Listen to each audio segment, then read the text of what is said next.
시청자 여러분 안녕하십니까? 월요일 뉴스원 시작합니다. 무더위가 여전히 기승을 부리고 있어 남부지방은 가뭄까지 더해진 복합 재난으로 이중고를 맞았습니다. 40도를 오르내렸던 폭염 속에 시민들을 위해 무더위와 사투를 벌이는 사람들도 있는데요. 각 현장에 나가 있는 취재기자들 차례로 연결해 보겠습니다. 네, 먼저 김민성 기자 저수지에 나가 있죠.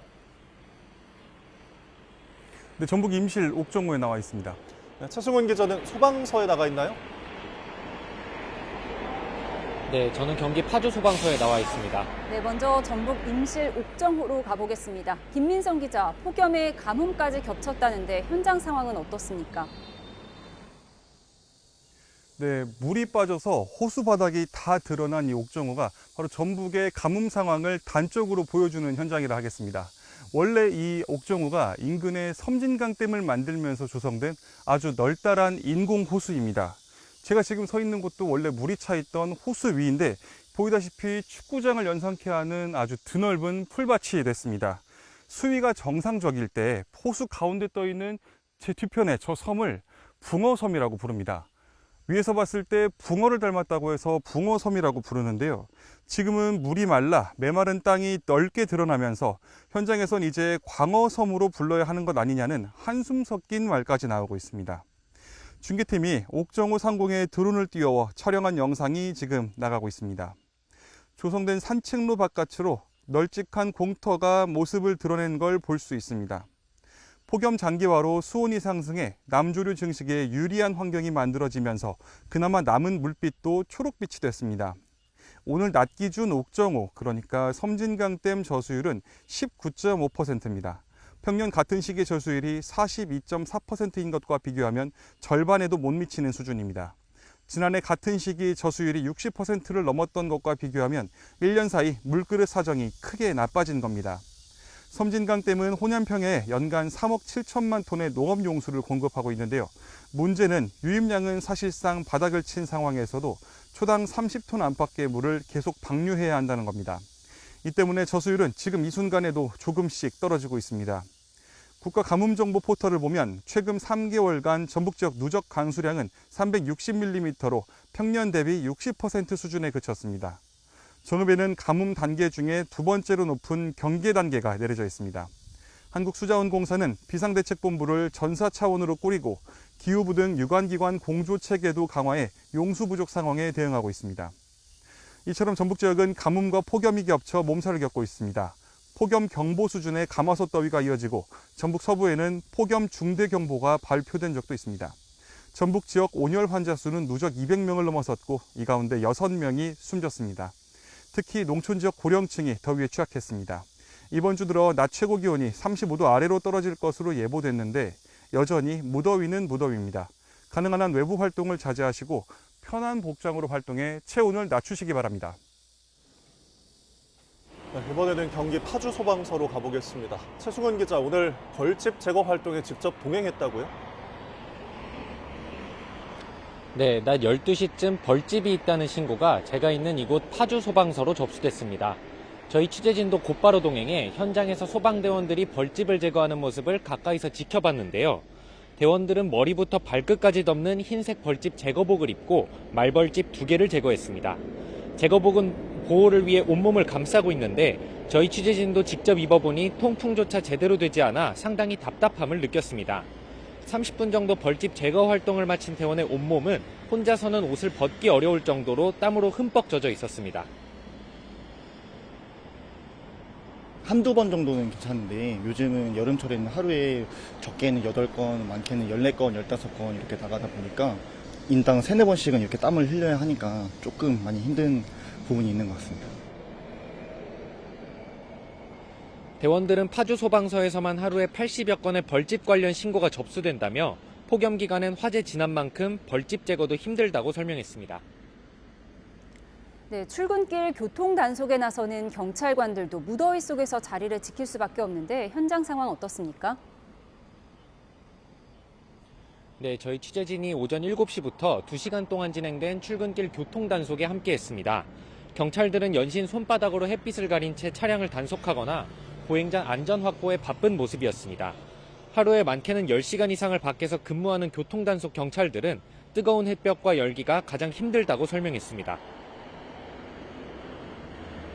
차량들도 원체 많다 보니까 차량에서 나오는 열기 때문에 뜨겁고 또 바닥에서 올라오는 열기 때문에 또 뜨거워가지고 일단 뭐 아침에 뭐 좀 많이 더운 상태에서 일단 근무를 하고 있긴 합니다. 특히 출근길 꼬리물기 등이 심할 경우 더위를 식히기 위해 챙겨온 얼음물조차 마실 시간이 없다고 토로했습니다. 한여름 무더위 속에서도 시민들을 위해 이를 놓을 수 없는 경찰과 소방대원들은 오늘도 구슬땀을 흘리고 있습니다. 네, 폭염과 가뭄 피해가 이어지는 가운데 무더위 속 시민을 지키는 분들의 안전 역시 살펴야겠습니다. 김민성, 최승훈 기자 고생하셨습니다. 태평양에서 발생해 무려 6,000km 넘게 이동한 제13호 태풍 돌핀은 결국 중국을 강타했습니다. 네, 경제 수도로 꼽히는 상하이와 항저우 등 동부 연안은 그야말로 쑥대밭이 됐습니다. 중국 연결해 보겠습니다. 강정규 특파원. 네, 베이징입니다. 네, 이번 태풍 얼마나 강력했습니까? 네, 태풍은 현지 시각 어제 오후 5시 반과 6시쯤 중국 동부 저장성 해안에 2번에 걸쳐 상륙했습니다. 당시 최대 풍속은 초속 42m, 시속 150km 넘는 강풍과 300mm 안팎의 폭우가 쏟아졌습니다. 현지 당국은 최고 등급인 태풍 적색 경보를 내렸고 주민 100만 명을 대피시켰습니다. 경제 수도 상하이에서만 여객기가 1,500편 가까이 취소됐고 열차와 여객선 운항도 중단됐습니다. 앞서 태풍은 일본 오키나와와 타이완도 강타했는데요.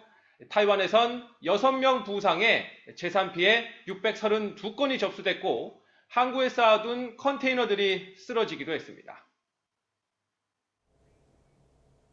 네, 이런 태풍의 강도가 주목이 됐는데 중국에선 이례적으로 보는 대목이 또 있다고요? 네, 지난달 27일 적도 부근에서 발생한 태풍 돌핀이 무려 6,000km 넘게 이동했다는 점입니다. 15일 이상 세력을 유지한 것도 보통 태풍 수명의 3배를 웃돈다고 합니다.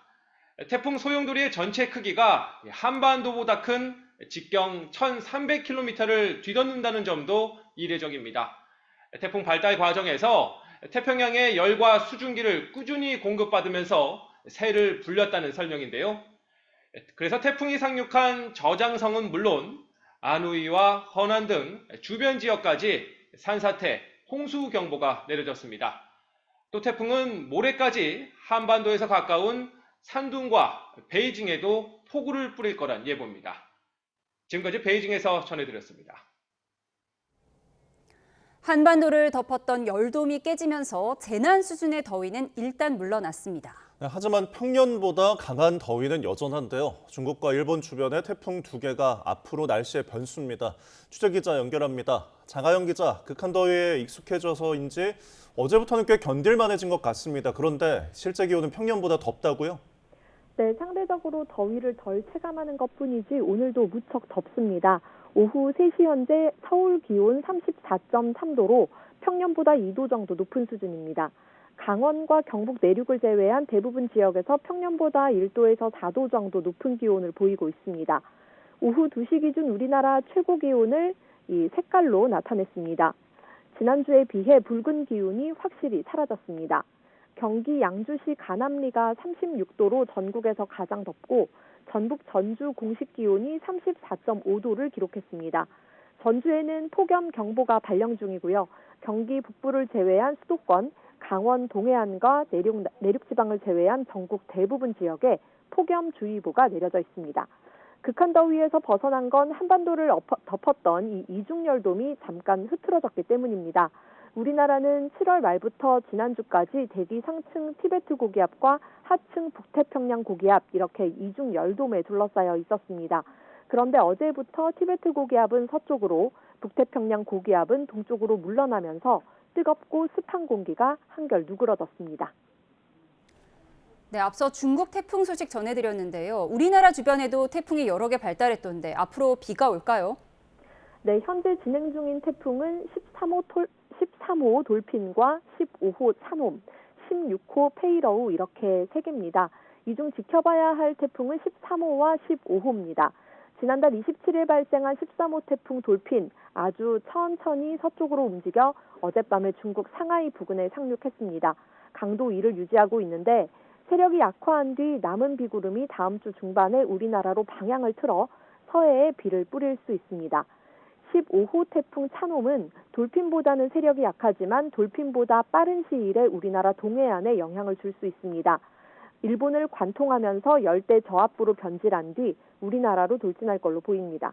내일쯤 일본에 상륙하고 글피인 13일부터는 독도가 열대 저압부의 세력권에 듭니다. 두 태풍의 현재 경로 또 세력이 약화한 뒤의 상황 모두 우리나라 대기에 영향을 줄 수 있습니다. 태풍 경로를 예의주시하면서 비 피해와 더위 피해 모두 대비해야겠습니다. 지금까지 과학기상부에서 YTN 장하영입니다. 어제 저녁 인천 앞바다에서 실종됐던 낚시객 3명이 연락이 두절된 지 11시간여 만에 구조됐습니다. 이들은 전복된 모터보트에 매달린 상태로 버티다가 극적으로 발견됐습니다. 최하영 기자입니다. 뒤집힌 보트 위로 낚시객 1명이 위태롭게 매달려 있습니다. 물에 빠진 일행 2명도 간신히 보트를 붙잡고 있습니다. 아침 6시 10분쯤 인천 옹진군 초지도 인근에서 해양경찰이 실종된 모터보트를 발견했습니다. 연락이 두절된 지 11시간여 만입니다. 이들은 전날 낚시를 위해 인천 영종도 인근에서 모터보트를 타고 해상으로 나갔던 것으로 파악됐습니다. 이들 가운데 1명의 아내가 마지막 통화 이후 남편과 연락이 두절되자 밤 10시 반쯤 경찰에 신고했습니다.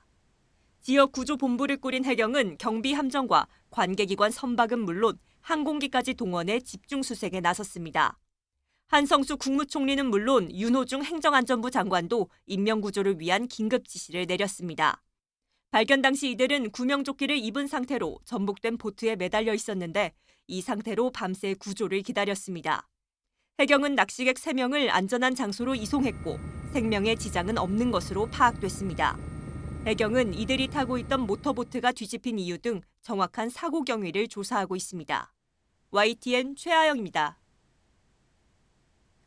이재명 대통령이 대규모 지방 투자 사업인 메가 프로젝트와 관련해 속도전을 넘어 전격전을 치러야 한다며 신속한 집행을 강조했습니다.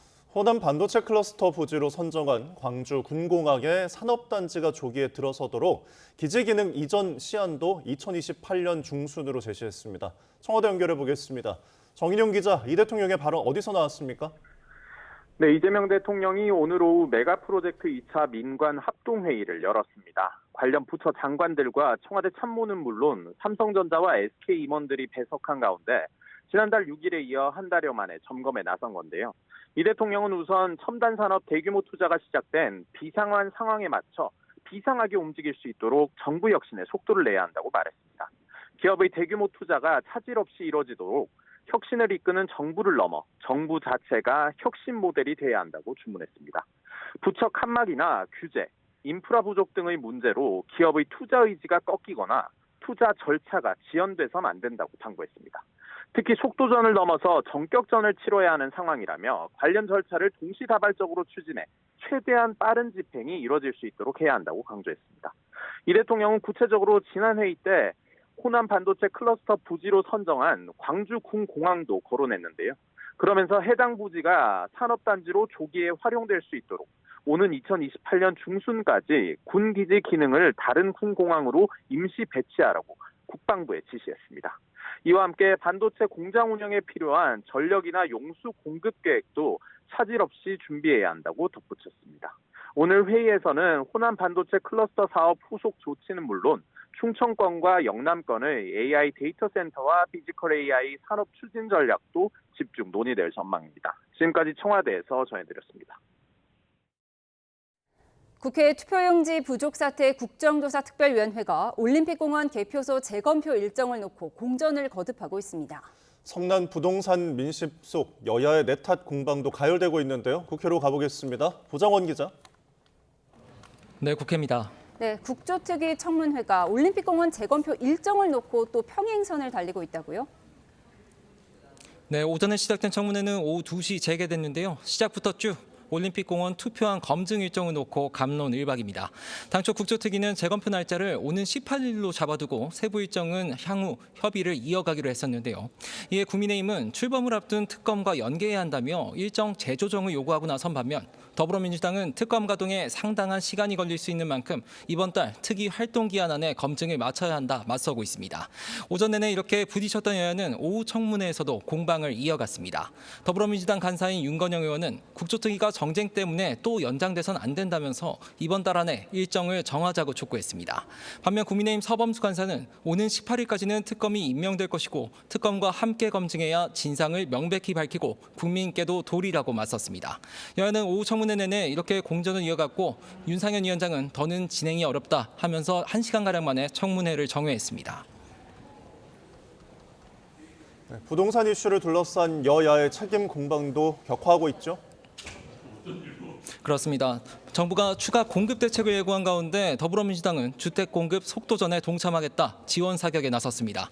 한병도 당대표 직무대행 겸 원내대표는 오전 원내대책회의에서 더 큰 책임감을 갖고 속도감 있는 공급 대책과 주거 안정 방안을 국민께 보고드리겠다고 밝혔습니다.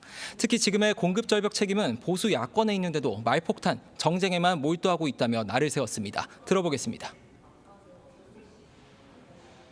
윤석열 정부와 오세훈 시정 그리고 당시 여당이었던 국민의힘의 무능함이 현재의 공급 절벽을 초래한 주범임을 감안하면 너무나도 무책임하고 모렴치한 주장입니다. 정부의 세제 개편안 발표 이후 부동산 민심이 예상보다 더 크게 들끓자 수습에 총력을 기울이는 모습입니다. 이런 가운데 폐버스를 이용한 이른바 버스하우스를 제안했다가 논란을 빚었던 더불어민주당 황희 의원은 직접 입장을 밝히겠다며 오늘 기자회견을 예고했다가 취소했고요. 대신 SNS를 통해서 아이디어 차원이었지만 의도와 달리 큰 심려와 실망을 끼쳐드렸다며 사과했습니다. 국민의힘은 정부 여당의 부동산 실정 부각 총력전입니다. 정점식 원내대표는 오늘 최고위원회의에서 불타오르는 청년의 분노에 조금이라도 책임감을 느낀다면 정책 기조부터 폐기하라고 요구했습니다. 대출 규제와 세금 중심의 부동산 정책 기조부터 폐기하십시오. 청년의 분노를 립 서비스로 대충 넘어갈 생각을 버리시길 바랍니다. 장동혁 대표도 이재명 대통령이 국민의 삶에 피해를 주는 정책은 안 하는 이만 못하다고 말해놓고는 그런 정책만 줄줄이 내놓고 있다고 비판했습니다. 지금까지 국회에서 YTN 부장원입니다. 네, 오늘의 정치훈 전용기 민주당 의원, 김희정 국민의힘 의원 두 분을 모셨습니다. 어서 오십시오. 반갑습니다. 네, 기자회견을 예고했다가 취소한 황희 의원, 논란이 된 지 사흘 만에 대국민 사과문을 SNS에 올렸습니다. 내용을 먼저 보시겠습니다. 네, 주택 공급의 시차를 보완하고 저소득층 청년들의 극심한 임시 주거비 부담을 단기적으로 덜어보고자 하는 고민에서 출발한 아이디어였지만 결국 청년 세대와 국민 여러분께 심려와 실망을 끼쳐드린 점 깊이 사과드린다 이렇게 밝혔습니다. 그런데 황희 의원이 사실 기자회견을 예고했었거든요. 왜 취소하고 이렇게 SNS에 글을 올렸을까요? 기자간담회에서 오해를 조금 풀어보려고 했던 생각이었던 것 같습니다. 기본적으로 본인이 페이스북에 올린 제안이라고 할 수 있는데 이런 부분들이 청년들에게 오해를 사기에는 딱 좋았고요. 예. 실제로 청년들의 부동산을 향한 시각들을 민주당이 자칫 잘못 보여준 모습이었기 때문에 그 부분에 대해서 오해를 풀고자 하는 취지의 기자간담회를 계획했으나 이것은 오해를 풀고 말고 할 문제가 아니고 사과하고 재발을 방지 약속하는 것이 맞다라고 하는 판단에 아무래도 간담회를 취소하고 사과문을 게시하는 방법을 쓴 것 같습니다. 예, 지금 청년들이 우리가 집이 없지 자존심이 없냐 이런 분노성 글도 올라오고요. 앞서 보여드린 것처럼 한남 더 힐이 아니라 한남 더 휠이다. 각종 조롱성 밈이 쏟아지고 있어요. 지금 사과문을 올렸는데 사태가 진정될 거라고 보십니까? 아닙니다. 굉장히 분노하고 있죠. 왜냐하면 부동산 문제 때문에 정부가 세제 개편안을 발표를 하는 데 있어서 여당은 어떤 역할도 제대로 못하고 있는 상황입니다. 그런데 황희 의원 수도권 의원이라서 그런 내용 누구보다도 잘 알만한 사람이 더 정부가 발표한 세제 개편안보다도 근본적으로 주거에 폐차해서 살라라는 식으로 말을 해버려서 굉장히 문제가 된다고 생각합니다. 특히 정부 여당의 중진 의원이고요. 특히 상임위원장 직급이고 그리고 또 장관도 지낸 분입니다. 그래서 무게감 있게 보여지는데 그런 거를 또 말실수로 내뱉은 게 아니라 본인이 또 도시공학 전공했다라고 하면서 연구해서 올린 듯한 글을 올렸단 말이에요. 그러면 나름 자기는 이게 청년 정책, 주거 정책이라고 생각해서 올린 것 같은데 정부 여당이 가지고 있는 청년에 대한 마인드, 주거 정책에 대한 마인드가 극단적으로 드러난 사례라고 생각합니다. 예를 들어서 우리가 수해가 나거나 또는 막 가뭄이 나거나 할 때 이재민들 모시는 장소 있죠. 거기도 폐 자동차에 모시질 않습니다. 그런데 거기 가서 산란이요. 아무 개념이 없는 겁니다. 그래서 이거는 그냥 글을 내리는 정도에서 있는 게 아니라 근본적으로 정부 여당으로서의 가벼운 부분에 대해서 정부 여당 전체가 같이 사과를 하고 아울러서 부동산 정책 전반적인 거를 짚어보는 계기로 오히려 민주당이 삼아야 되지 않나 이렇게 생각합니다. 예, 이준석 개혁신당 대표도 지금 민주당에서 공급 대책이 없다는 쓸쓸한 자백이다라고 얘기하면서 외국에서도 버스에 살면 이건 난민 통계에 잡힌다고 지적을 했더라고요. 네, 실수한 거 맞습니다. 그래서 황희 의원께서도 깊은 사과의 말씀은 빠르게 주셨다라고 저는 생각을 하고요. 이 부분에 대해서는 재발 방지할 수 있도록 민주당 차원에서도 주의가 필요하다라고 생각을 합니다. 그렇다고 해서 공급 대책이 아예 없는 것만은 아닙니다. 앞으로 이재명 대통령 주재로 해서 부동산 회의도 몇 차례 있지 않았습니까? 앞으로는 어떻게 하면 공급을 빠른 속도로 할 것인가에 대한 내용들을 국민들 여러분께 발표할 계획을 가지고 있습니다. 이 공급 문제가 하루아침에 뚝딱 만들어지는 것이 아니기 때문에 서울시라든지 경기도에서의 협조가 지금 필요한 상황이라는 말씀을 드리는 것이고요. 황 의원의 이런 제안들이나 이런 실수들이 개인 차원에서 일어난 일들이기 때문에 이것을 비단 민주당 전체에게 투영하지는 않았으면 좋겠다는 말씀을 좀 드리고 싶습니다. 김희정 의원님께서도 민주당 전부 다 반성해야 된다는 말씀을 주셨는데 반성하는 것은 마찬가지입니다만 개인적인 생각에 지나지 않는다. 장동혁 대표가 부정선거론에 편성한다고 해서 국민의힘 의원들 전부가 부정선거론에 편성하는 건 아니지 않습니까? 그래서 개별 사안에 대해서는 나눠볼 필요가 있다는 말씀 드리겠습니다. 예, 이 같은 성남 부동산 민심, 대통령 지지율에도 영향을 미쳤습니다. 앞서 보여드린 리얼미터 조사 결과 한번 보여주시죠. 네, 리얼미터 기준으로 대통령 지지율이 역대 최저치를 나타낸 가운데 앞서 전해드린 것처럼 서울 지역과 고령 은퇴자 또 주부층에서 하락세가 두드러진 이유, 바로 부동산 민심이 큰 영향을 준 것으로 보입니다. 지난주에 부동산 세제 개편, 형사소송법 개정 논란, 후폭풍이 좀 있는 것 같고 또 사관학교 통합, 육사 쿠데타 발언이 또 후보 지지층이 이제 대통령 지지율을 받쳐줘야 되는데 네. 그 점에 대해서 우려를 했었는데 지금 리얼미터 일간으로는 41%까지 떨어져서 3자를 찍게 생겼어요. 잘못하면. 국민들 입장에서 보면 박정희 정부 시절에 강남 개발하잖아. 강남 가래. 또 왔어. 그래서 한 채 사가지고 잘 살아. 박근혜 정부 때 집값 막 떨어지니까 또 다주택 하래. 정부의 방침대로 다주택 했어. 문재인 정부 때 또 하지 마래. 그래서 줄여서 똘똘 한 채로 가. 똘똘 한 채가 또 문제래. 국민들은 정부가 시키는 대로 따라왔는데 정권이 바뀔 때마다 이렇게 해라 저렇게 해라고 하면 도대체 뭘 어떡하라는 건지. 네, 정부가 강남 개발해서 강남 갔고 빚내서 집사라고 해서 다주택했고 근데 또 다시 1주택만 하라길래 하나만 남겼더니 이제 똘똘한 한 채가 문제라고 한다. 부동산 전문가가 이렇게 얘기를 했습니다. 지금 많은 국민들이 좀 답답해하고 있는 것 같아요. 네, 그래서 바로 여론조사에 이렇게 반영이 되는데요. 여론조사 내용에서 좀 눈여겨봐야 될 게 국민들이 지금 선거가 끝난 상황에서 이제 민주당이 선거를 잘 치르지 않았습니까? 그런데도 정책에 대한 방향이 맞지 않기 때문에 이런 여론조사가 나타나는데 바로 지표를 보면 부동산 문제에 직결되시는 분들이 응답하는 걸로 봐서 굉장히 정부 정책에 민감하다라고 볼 수가 있습니다. 예를 들어서 부동산 한 채 가지고 있으면서 당장 팔아서 어떤 이익을 실현하지 않고 그냥 평생 노후를 거기서 편안하게 보내려고 하는 분도 부동산 이제 세제 폭탄을 맞으니까 평생을 살아왔던 집에서 쫓겨나게 생겼지 않습니까? 그리고 학생들을 데리고 또 아이들 때문에 학교 맞춰서 이사를 다니거나 집을 늘려가고 있는 주부층 이런 데서 지지율이 떨어지고 있습니다. 그렇기 때문에 뭐 지지율 반등을 하고자 하신다면 근본적으로 부동산 정책에 대한 개선이 있지 않고는 이 지지율 반등이 힘들지 않을까 이렇게 생각합니다. 특히 부동산이라는 것은 말 그대로 물건하고 달리 움직이지 않는 재산권이기 때문에 정책 또한 움직이지 않게 신중해야지 되는 거고, 정책이 바뀐다라고 해서 내가 바로 팔거나 바로 살 수 없는 종류의 것들입니다. 그런데 대통령께서는 굉장히 신박한 방법을 통해 가지고 아무도 생각도 못했던 근저당 활용한 걸로 이렇게 거래를 했지 않습니까? 그런데 그런 거래를 일반인들은 쉽게 할 수 있는 게 아니거든요. 그러면은 적어도 같은 민주당 정부에서 했던 정책만이라도 유지를 해주었으면 좋을 텐데, 그래도 부동산 가격이 인상이 되는데 그 정책마저도 뒤집고 있습니다. 그래서 요즘도 국회의원들 지금 문자 굉장히 많이 받고 있거든요. 아마 우리 전영기 의원님도 저랑 똑같은 문자 받고 있을 텐데, 임대주택 사업자 등록하라고 해서 이제 등록하시고 은퇴 자금 다 부어서 임대주택 사업하시는 분들도 많이 문자가 오고 있고요. 당장 이제 학령기 두고 있는 주부들한테서도 문자가 오고 있고, 역시 고령 은퇴자들에게도 오고 있는데, 본인들이 무슨 투기꾼이나 이런 게 아니라 정말 정부 말만 믿고 내 집 한 채 그리고 부동산에 기대서 건전하게 이렇게 생활을 하시는 분들이 폭탄을 맞게 돼서 무슨 버스 하우스 이런 얘기할 게 아니라 전반적으로 세제 개편과 부동산 얘기를 해야지 국정이 안정될 것 같다는 말씀 드립니다.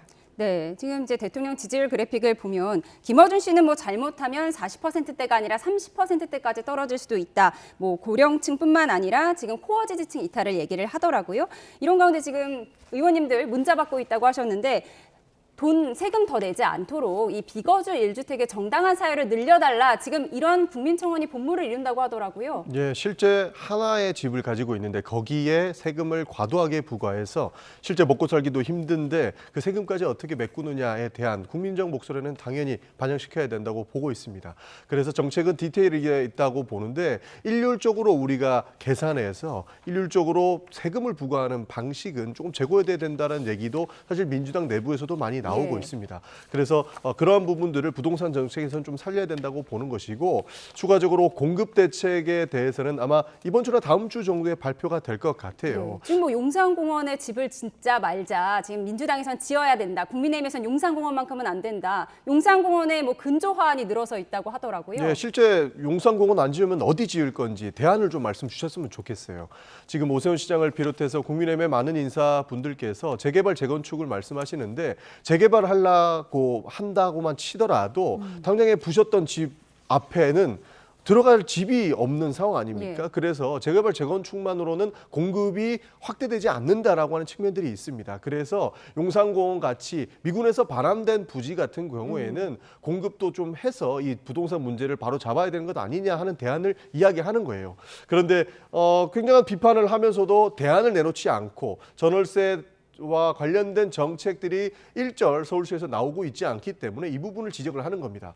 당연히 정부 차원에서 부동산 공급이 부족했던 거, 정부의 지금 부동산 정책이 바람직한 방향으로 가지 못하고 있고 국민의 신뢰를 받지 못한 부분에 대해서는 저희가 반성해야 될 부분이 있다고 봅니다. 그러나 추가적으로 서울시도 이와 관련된 부동산 정책을 적극적으로 해주실 것을 저희가 당 차원에서 요청드리고 있는 바입니다. 이 부분은 용산공원 같은 경우도 용산공원 조성법에 따라서 현재 아파트를 지을 수 없게 되어 있습니다. 그런데 이걸 누가 추진했냐 하면, 돌아가신 노무현 대통령 시절에 미군 기지들 다 평택으로 옮기고, 그리고 이 부지는 상당수를, 특히 본부가 있었던 부지는 다 녹지로 사용된다고 법에 박혀 있는 상황입니다. 그런데 법도 개정되지 않은 상황에서 아무리 민주당이 맨날 일방적으로 통과시켰다고 하지만, 전임 대통령이 그렇게 내세우면서 미군들을 딴 데로 보내고 녹지 공간으로 사용하겠다고 해놓고서 그거를 빽빽한 아파트를 짓겠다? 법안 논의도 하지 않고 한 번도 합의도 하지 않고 본인들 정권에서 했던 거를 뒤집고 있지 않습니까? 그리고 두 번째, 민간 분양이나 민간 재개발 재건축에 대해서는 박원순 시장 때 그 전임 시장이 했었던 것을 거의 다 많이 뒤집는 바람에 공급이 안 됐다라는 말씀을 드립니다. 그렇기 때문에 지금 공공에서 하는 것과 민간에서 하는 택지 개발이나 이런 공공 주택 개발 부분에 있어서 차등이 있는 부분을 줄여나가고 해야 되는데, 그런 거는 하지 않고 오로리 오로지 규제로만 잡으려고 하니까 문제가 되고 있다라는 예. 말씀을 드립니다. 여기서 저희가 드리는 말씀은 그럼 어디 짓겠다라는 거냐라는 질문을 드리는 겁니다. 용산같이 서울의 아주 금싸라기 땅에는 정원을 놔둬야 된다라고 이야기를 하면서 공급만이 답이다라고 하는 이야기를 서울시에서 하고 있어요. 그럼 그 공급을 어디 하겠느냐? 그에 대한 대책이 나오고 있지 않으니까 저희도 답답한 마음에 용산공원이라도 용도 변경을 통해서라도 공급을 늘려야 된다. 결국에는 해법은 있는데 방법론의 차이 때문에 지속적으로 서울 시민들의 주거권이 침해돼서는 안 되지 않습니까? 예. 그런 차원의 논의를 저희가 시작한 겁니다. 네, 공급 대책에 대해서는 이제 차후 또 얘기할 기회가 많을 것 같습니다. 민주당 차기 당권 경쟁 얘기해 보겠습니다. 후반부로 향하고 있는데요. 김민석 후보가 주말에 연승을 거두며 기세를 끌어올렸지만 정청래 후보와의 차이는 1%포인트 남짓 여전히 박빙입니다. 들어보시죠.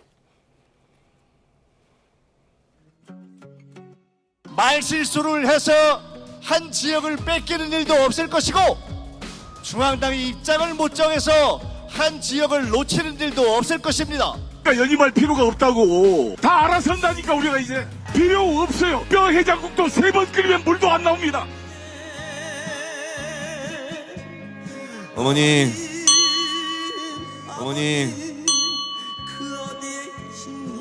꽃이 지고 나서야 봄인 줄 알았습니다. 이 노사모들이 호남에 달려갑니다. 네. 어머니 도와주십시오. 고인이 된 모친에게 호소한 정청래 후보를 향해서 힘을 준 한 사람이 있습니다. 바로 추미애 경기지사입니다. 지금까지 보여준 진심을 믿는다. 어머니들 마음이 다 그럴 것이다. 힘내라고 응원했는데요. 정청래 후보 오늘은 아버지에게도 힘을 달라고 글을 올렸습니다. 광역단체장이 공개 지지를 한다? 잘못됐다고까지는 없지만은 적절치 못하다. 추미애가 보수의 어머니 역할을 할 때마다 잘 보세요. 쓸데없이 뭔가 표정이 엄정합니다. 참 장엄하다 그래요. 네, 정청래 후보가 부모님 마케팅을 하는지 어머니 도와주십시오 하더니 오늘은 아버지 도와주십시오 이렇게 글을 올렸어요. 그런데 친명계인 김용 최고위원 후보가 잘못을 모르는 자식에게는 매가 약이다 이런 취지의 글을 올렸습니다. 네, 굉장히 좀 감정이 격해진 것 같은데요. 이 감정 마케팅도 적절하게 저는 전당대회에 이용되고 있다고 봅니다. 정청래 대표의 저 어머니 아버지 마케팅도 사실 틀렸다고 할 수 없죠. 왜냐하면 감정적인 부분들을 건드려서 본인에게 지지를 호소하는 부분들이기 때문에 그러한 역할들을 할 수 있다고 보고 김용 최고위원도 충분히 하실 수 있는 말씀을 하셨다고 봅니다. 예. 지금은 명청대전이라고 하는 이야기들이 지속적으로 나오고 있고 실제 그렇게 판단하시는 당원들이 많은 만큼 누군가를 심판해야 된다라고 이야기하는 것들은 늘 우리 정치권에서 나왔던 그런 내용들 아니겠습니까? 그런 차원에서 정청래 대표나 김용 최고위원 후보가 그 감정적인 마케팅을 적절하게 활용하고 있다. 예. 다만 너무 싸우지 않는 모습을 좀 보여줬으면 좋겠습니다. 지금 8월 17일 전당대회가 끝나야 경제도 다시 살아날 수 있는 그러한 상황. 그러니까 혼란을 좀 정리해야 된다라고 하는 국민적 이야기들이 많아요. 그만큼 민주당 전당대회가 너무나도 혼탁하게 흘러가고 있는 부분들이 있기 때문에 하루빨리 마무리됐으면 좋겠다라고 하는 생각도 있습니다. 어머니 같은 마음으로 국민들이 도와줄지 사랑의 매가 필요할지 지켜보도록 하겠습니다. 그런데 정청래 후보가 연설회 도중에 이명박 전 대통령과 이재명 대통령의 이름을 바꿔 말하는 실수를 또 했습니다. 들어보시죠. 제가 호남 반도체 클러스터는 제일 잘할 수 있습니다. 이명박 대통령 임기 안에 반도체 제품을 출시할 수 있도록 정청래가 하겠습니다. 국정농단의 죄를 짚고 감옥 갔다 온 박근혜와 부정부패로 감옥 갔다 온 이명박을 우리는 똑똑히 기억하고 있습니다. 이런 가운데 친정청래계가 정청래 후보가 신천지에 개입된 거라면 이재명 대통령도 신천지와 관련이 있는 것이라고 주장을 했다가 논란이 됐습니다. 그 주장의 근거가 된 건 일부 SNS에 올라온 이 사진인데요. 이 대통령과 이희자 한국근후회장이 함께 찍은 모습인데 사실은 이 밑에 보시면 원본이 있습니다. 정청래 후보도 같이 있던 이 원본에서 정청래 후보 부분만 잘라낸 것이 뒤늦게 알려졌기 때문입니다. 이번 사건의 본질은 무슨 사진이 잘렸네 이걸로 본질을 회수하시면 안 됩니다. 박시영 TV도 자른 것도 아닙니다만 이번 본질은 그러면 과연 정청래 후보와 신천지가 연결이 돼 있는지 근거를 하나도 못했습니다. 벌써 며칠입니까 오늘이? 네. 이명박 전 대통령과 이재명 대통령을 정말 헷갈린 건 아니고 말실수겠지만 이번이 처음은 아니어서 지금 오해를 좀 불러온 것 같습니다. 오해가 아니라 본심이 드러난 것 같습니다. 왜냐하면 그냥 이렇게 누구를 부를 때, 이름을 그냥 부를 때는 만약에 뭐 명자가 들어가니까 헷갈릴 수 있을지 어떨지 모르지만 앞에 붙은 수사와 그 말하는 장면을 연동해서 보면은 본심이 드러났다는 말씀을 드리고 싶습니다. 일자라는 이명박 대통령이니까 이명박 대통령 임기 내에 반도체는 하겠다. 그러니까 이명박 대통령의 이미지는 일자라는 이미지가 있는 겁니다. 그런데 부정부패로 감옥 갔다 온 대통령 얘기를 할 때는 다른 전직 대통령 이름 언급하면서도 이재명 대통령을 불렀거든요. 그러니까 이재명 대통령을 생각하면 부정부패 이런 나쁜 이미지가 있는 그런 것들이 드러나는 거다. 그래서 단순하게 길 가다가 친구 이름 생각 안 나서 누구야 이런 실수가 아니라 이런 장면에서의 연동과 그 연결되는 이미지가 다르기 때문에 그래서 본심이 드러난 게 아닌가 이렇게 생각합니다. 명청대전 확실한 것 같습니다. 그런가 하면 신천지 연관 인사와 이재명 대통령이 함께 찍은 사진이 어떤 SNS에 올라왔었나 봐요. 그런데 그 원본이 원래는 정청래 후보도 같이 있었던 사진이다. 이 사진 조작 논란이 때 아니게 일고 있습니다. 그러니까 사진이 잘라진 모습들만 보면 사람들이 오해하기가 딱 좋은 그러한 모습들이죠. 그래서 과거 사진이 잘라진 사진들이 나왔을 때는 늘 조작이다라고 하는 비판들이 뒤따라 왔습니다. 그러나 전당대회가 과열되다 보니 저 사진도 이슈가 됐고 하필이면 저렇게 정청래 대표와 함께 있던 사진이 잘려서 마치 이재명 대통령과 연관성이 있는 것 마냥 올라왔기 때문에 조작이다라고 하는 비판은 끊이지 않을 것 같습니다. 이 또한 전당대회가 너무나도 과도하게 감정적으로 흘러가면서 생긴 해프닝 같은데요. 이 부분은 실제 저는 문제가 있고 사과하셔야 되는 부분이 아닌가 하는 생각이 있습니다. 네, 문제는 있지만 뭐 고의성은 아니었던 것 같다라고. 고의적으로 했던 것은 아닌 것으로 보고 있습니다. 예. 다음 주제 좀 살펴보겠습니다. 김기현 의원 부부로부터 고가의 가방을 받은 의혹과 관련해서 김건희 씨가 오늘 법정에 증인으로 출석을 했는데 영부인에게 클러치백은 색깔별로 필요하고 짝퉁도 많이 샀다 이런 취지의 말을 했습니다. 화면을 함께 보실까요? 네, 267만 원 상당의 로저비비의 클러치백을 받은 사실이 있느냐는 특검 측의 질문에 예라고 답하며 다만 늦게 알았다고 했는데요. 영부인은 클러치백이 필수품이라며 클러치백이 옷 색깔마다 필요해서 비싸 보이는 싼 것, 즉 짝퉁 같은 것도 많이 샀다고 증언했습니다. 줄리부터 시작해서 악마화가 너무 지겨울 때라서 선물을 받아도 기억이 안 나는 것이라고 했는데요. 여당 대표 부부로부터 명품 선물과 자필 편지를 받은 건 이례적이라는 특검의 말에 영부인 가운데 나만 수사해놓고 어떻게 이례적이라고 얘기할 수 있느냐 이렇게 반문을 했습니다. 네, 오랜만에 김건희 씨 이야기가 나왔는데요. 오늘 재판에 출석해서 영부인에게 클러치백은 필수고 좀 색깔별로 필요했다 이런 좀 해명을 내놓은 것 같아요. 해명이 탐탁지 않죠. 어떤 국민이 저 이야기를 듣고 그래도 신빙성이 있고 객관적인 주장이다라고 이야기할 수 있겠습니까? 영부인과 클러치백이 어떻게 연관이 돼 있는지는 모르겠습니다만 보여주고자 하는 욕구는 굉장히 강력했던 것 같습니다. 그래서 늘 논란이 따라왔던 게 해외 순방 시에 본인의 옷차림이었고 명품 보석이지 않습니까? 그게 결국 뇌물 사건으로 흘러갔는데 저렇게 변명 또한 정말 국민 상식에 벗어나는 듯한 말씀들을 하시길래 저는 참으로 안타깝다라는 이야기를 드리고 싶습니다. 예, 선물 받은 걸 좀 늦게 알았다는 것은 내가 원래 비싸 보이는 싼 것도 많이 샀다, 짝퉁을 많이 샀기 때문에 좀 선물과 헷갈렸고 당시에 줄리부터 시작해서 나를 악마화하는데 너무 지겨울 때라서 선물 받은 것을 기억하지 못했다 이런 취지의 해명인 것 같습니다. 지금 법정 공방에서 더 유리하게 이제 그 형을 받으려고 하는 얘기들은 여러 가지 쏟아놓겠지만 사실 과거 영부인으로서 지금 국민들에게 보여줄 수 있는 것은 이런 구구절절한 해명보다는 국민들에게 진솔하게 사과하는 모습을 보여주는 게 더 좋지 않을까 그렇게 생각합니다. 예, 클러치팩이 여러 개 필요했다라는 김건희 씨 해명까지 들어봤습니다. 지금까지 전용기 민주당 의원, 김희정 국민의힘 의원 두 분과 분석해봤습니다. 고맙습니다.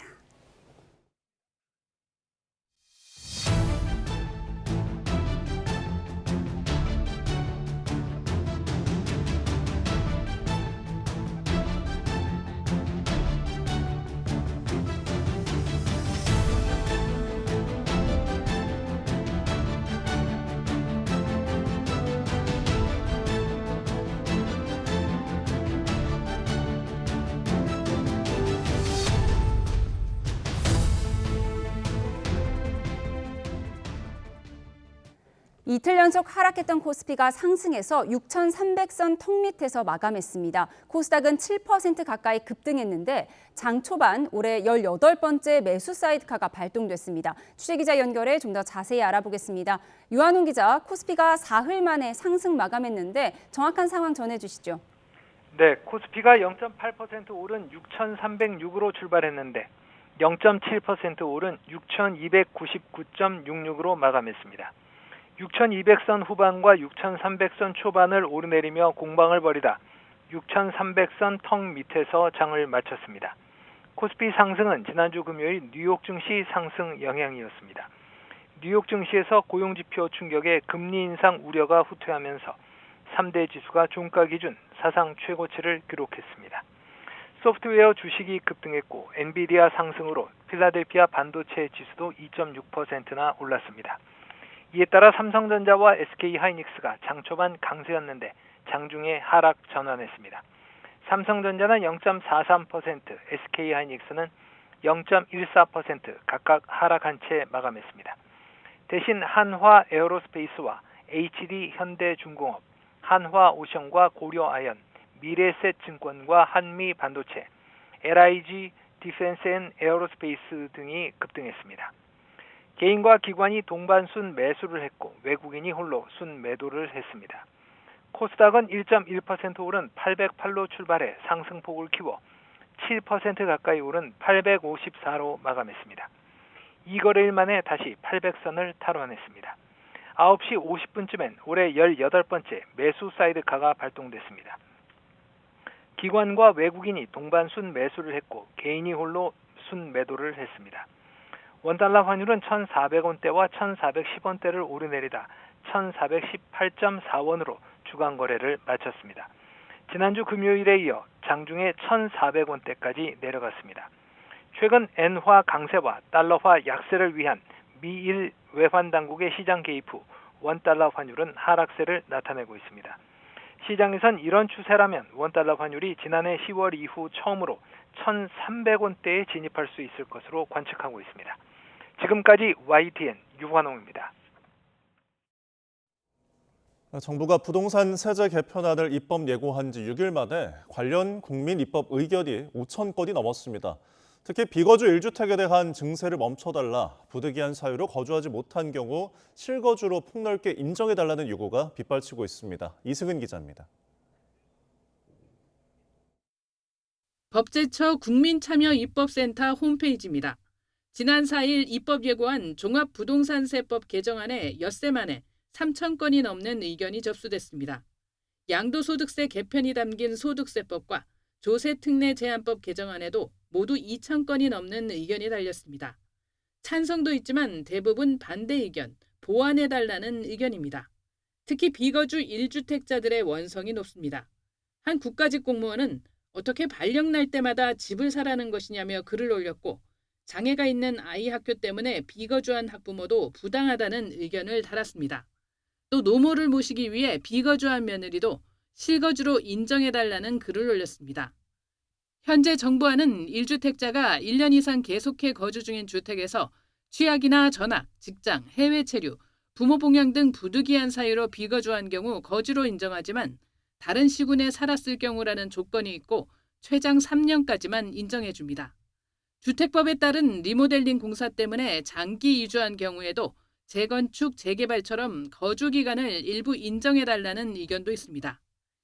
양도소득세 공제 한도 신설과 비수도권 이주 시 양도세 감면과 관련해서도 평생 집 한 채로 산 뒤 팔아 노후 생활비를 마련하려는 고용층을 지역으로 내모는 것이라며 법을 소급 적용하지 말라는 의견도 있습니다. 정부는 여론을 수렴해 비거주 예외 요건은 시행령에서 구체화하겠다고 밝혔습니다.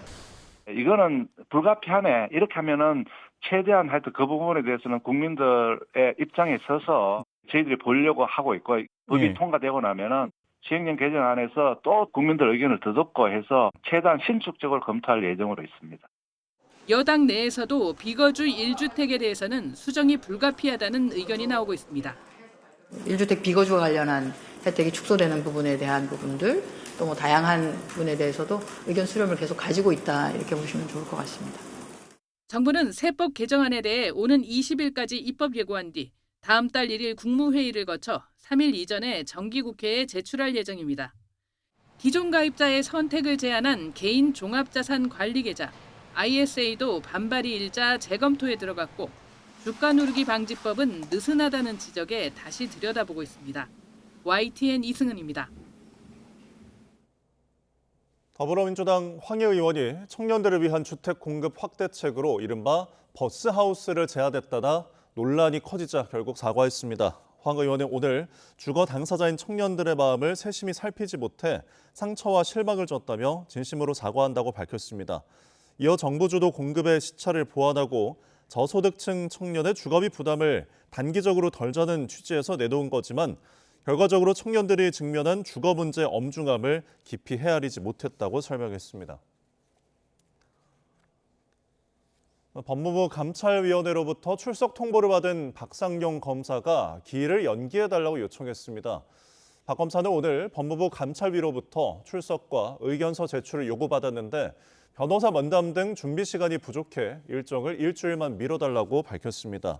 또 정성호 법무부 장관을 향해서 어떻게든 중징계를 내릴 거라 추측한다며 의견 정리 시간을 주지 않는다면 법치국가 절차가 아니라고 주장했습니다. 법무부 감찰위는 오는 13일 수사 절차상 규정 위반 등 비위 의혹으로 징계가 청구된 박상용 검사의 처분을 심의합니다. 대장동 개발 비리 의혹을 수사했던 강백신 대구 고등검찰청 검사가 사직 의사를 밝혔습니다. 강 검사는 오늘 대구고검에 사직서를 제출한 것으로 파악됐습니다. 텔레그램 대화방 이른바 박사방 사건 주범으로 총 47년 4개월의 징역형이 확정된 조주빈이 형량을 다시 다툴 수 있게 해달라며 헌법소원을 냈지만 기각됐습니다. 헌법재판소는 조주빈이 형사소송법 383조 4호가 위헌이라며 낸 헌법소원을 지난달 23일 재판관 전원일치 의견으로 기각했습니다. 헌재는 상고 요건을 판단할 때 다른 사건에서 이미 확정된 형량까지 더할 수는 없다며 인정 범위를 넓히면 심리 부담이 커진다고 이유를 설명했습니다. 익명의 SNS 게시물에서 시작된 배우 황정민 사생활 폭로 논란이 좀처럼 잦아들지 않고 있습니다. 유명 연예인을 겨냥한 폭로가 왜 끊이지 않는지 김승환 기자가 짚어봤습니다. 지난달 말 신원을 알 수 없는 SNS 계정에 배우 황정민의 사생활 관련 글이 갑자기 올라왔습니다. 황정민과 주고받은 메시지와 통화 내용이라고 주장하는 자료는 물론 사진까지 공개됐습니다. 황정민의 소속사는 작성자가 황정민을 스토킹한 범죄 피의자이고 법원이 벌금 300만 원의 약식 명령을 내렸다고 설명했습니다. 작성자는 이에 불복해 정식 재판을 청구했고 현재 1심 재판이 진행 중이라며 맞섰습니다. 지난해 배우 김수현 역시 고 김세론과의 관계를 둘러싼 의혹이 제기된 뒤 사진과 메시지가 폭로돼 논란에 휩싸였습니다. 김수현은 의혹이 불거진 뒤 1년 만에 경찰의 무혐의 결론이 나온 뒤 해외 광고 촬영으로 활동을 재개했지만 그 사이 연애 활동에는 큰 차질을 빚었습니다. 두 사건의 사실관계와 당사자는 다르지만 공방이 확산하는 과정은 닮았습니다. 폭로와 반박이 나오면 또 다른 폭로가 나오는 진실 공방이 이뤄졌다는 겁니다. 그 앞뒤 맥락이라든가 전후 대화 내용 그리고 말할 때의 태도나 목소리 이런 것들까지 다 종합적으로 판단하지 않으면 이것이 어떤 상황에서 나온 말인지 알 수가 없기 때문에 또 하나의 공통점은 폭로 대상이 토픽하라는 점입니다. SNS에 글 하나만 올려도 주장을 빠르게 공론화할 수 있고 상대가 유명할수록 언론과 대중의 관심이 커집니다. 그만큼 여론을 등에 업고 상대를 압박하거나 자신의 요구를 관철하는 수단으로 작용할 가능성도 커진다는 분석입니다. 하지만 의혹은 빠르게 퍼지는 반면 사실관계를 가리는 데는 상당한 시간이 걸려 폭로 대상이 된 당사자로선 대응하기가 쉽지 않습니다. 굉장히 여러 가지 이야기들이 나올 수밖에 없는 상황이고요. 결국은 재판에 가서 이 사실관계 하나하나가 다 터질 수밖에 없는 상황까지 왔다고 보여집니다. 여기에 새로운 사진이나 글이 나올 때마다 관련 보도가 쏟아지면서 언론이 확인되지 않은 사생활 폭로를 확대 재생산하는 데 한몫하고 있다는 비판도 나옵니다. YTN 김승환입니다.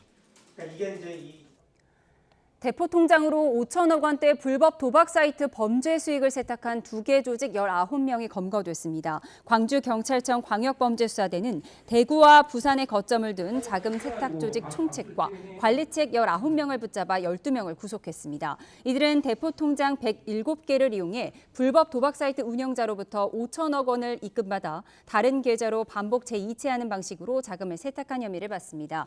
경찰 조사 결과 이들 조직은 수사망을 피하려고 서울과 대전, 부산 등 전국 각지에 흩어져 생활하면서 텔레그램으로만 연락하는 점조직 형태로 활동해온 걸로 드러났습니다. 어제 오후 6시 20분쯤 부산 다대동 모룬대 서쪽 약 300m 해상에 물놀이용 고무보트가 표류 중인 사실이 군부대 열상 감시 장비에 포착됐습니다.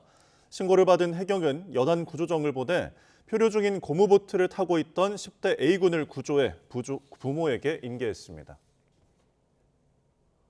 지난 주말 포항 스틸야드 관중석 천장에서 석재가 떨어진 사고와 관련해 한국 프로축구연맹이 K리그 모든 구장에 대해 긴급 안전점검에 나섭니다. 한국 프로축구연맹은 포항 스틸야드 석재 낙하 사고 경위와 함께 시설물 상태를 확인하고 있다며 이같이 밝혔습니다. 이어 K리그 전 구단을 대상으로 경기장 시설물 긴급 안전점검을 실시한다고 설명했습니다.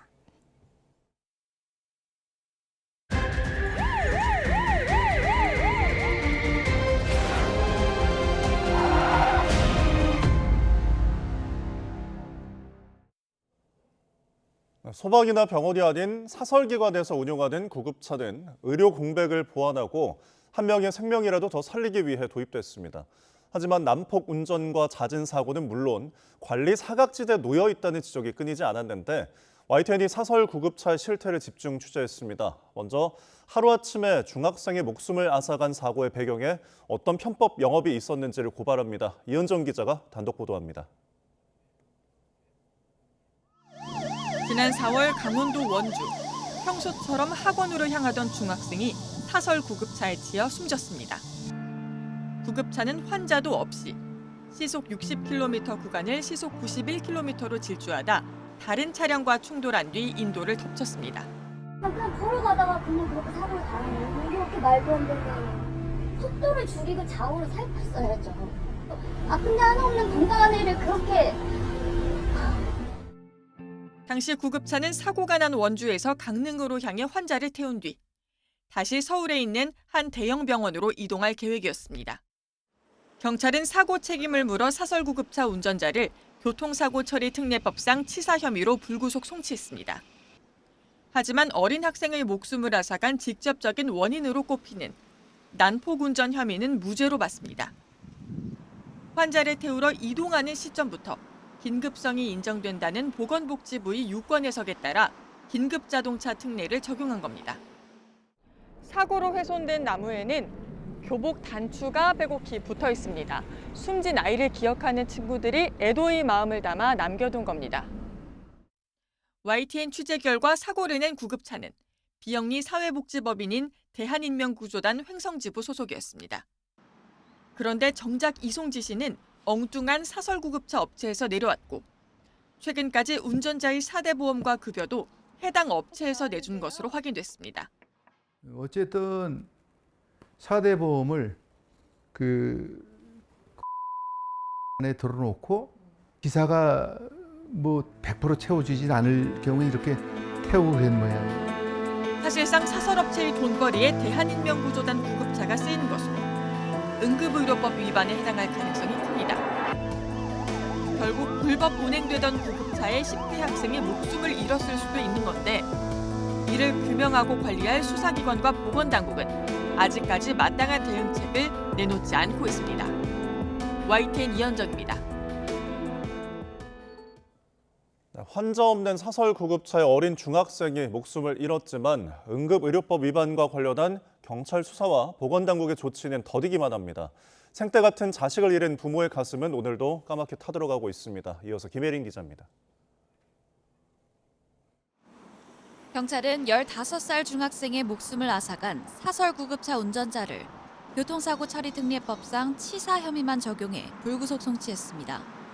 하지만 대한인명구조단이 사고를 낸 사설업체의 명의를 빌려준 정황과 관련한 응급의료법 위반 혐의 수사는 사실상 멈춰 있습니다. 사설 구급차 운영에 구조적이고 근본적인 문제를 파헤쳐 대책을 마련해야 하지만 속도를 내지 못하고 있는 겁니다. 경찰 관계자는 경찰 교통과에서 사고 처리 외에 불법 명의대여 여부까지 들여다보기엔 현실적인 한계가 있다고 설명했습니다. 명의대여 의혹이 사고의 직접적인 원인이 아닌 데다 구체적인 물증 없이는 강제 수사를 벌이기도 쉽지 않다고 덧붙였습니다. 그렇다면 관리 책임이 있는 보건복지부와 지방자치단체는 어떨까요? 손을 놓고 있기는 마찬가지입니다. 먼저 복지부는 법인 설립 인가만 내주었을 뿐 지도 감독 권한은 서울시에 맡겼다는 입장입니다. 서울시는 실제 운행 현황이나 지부 관리는 각 지자체와 보건소가 담당할 일이라고 반박하지만 보건소 생각은 또 다릅니다.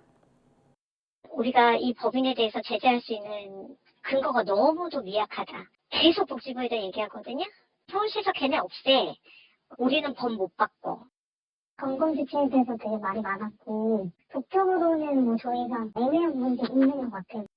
명의를 주고받으며 난폭운전으로 사망사고가 나도 여기에 책임을 물을 명확한 기관이 없단 얘기입니다. 그러는 사이 부모는 아직도 아들의 이름을 부르고 또 부르며 누군가는 이 무참한 죽음의 이유를 꼭 밝혀달라 호소하고 있습니다.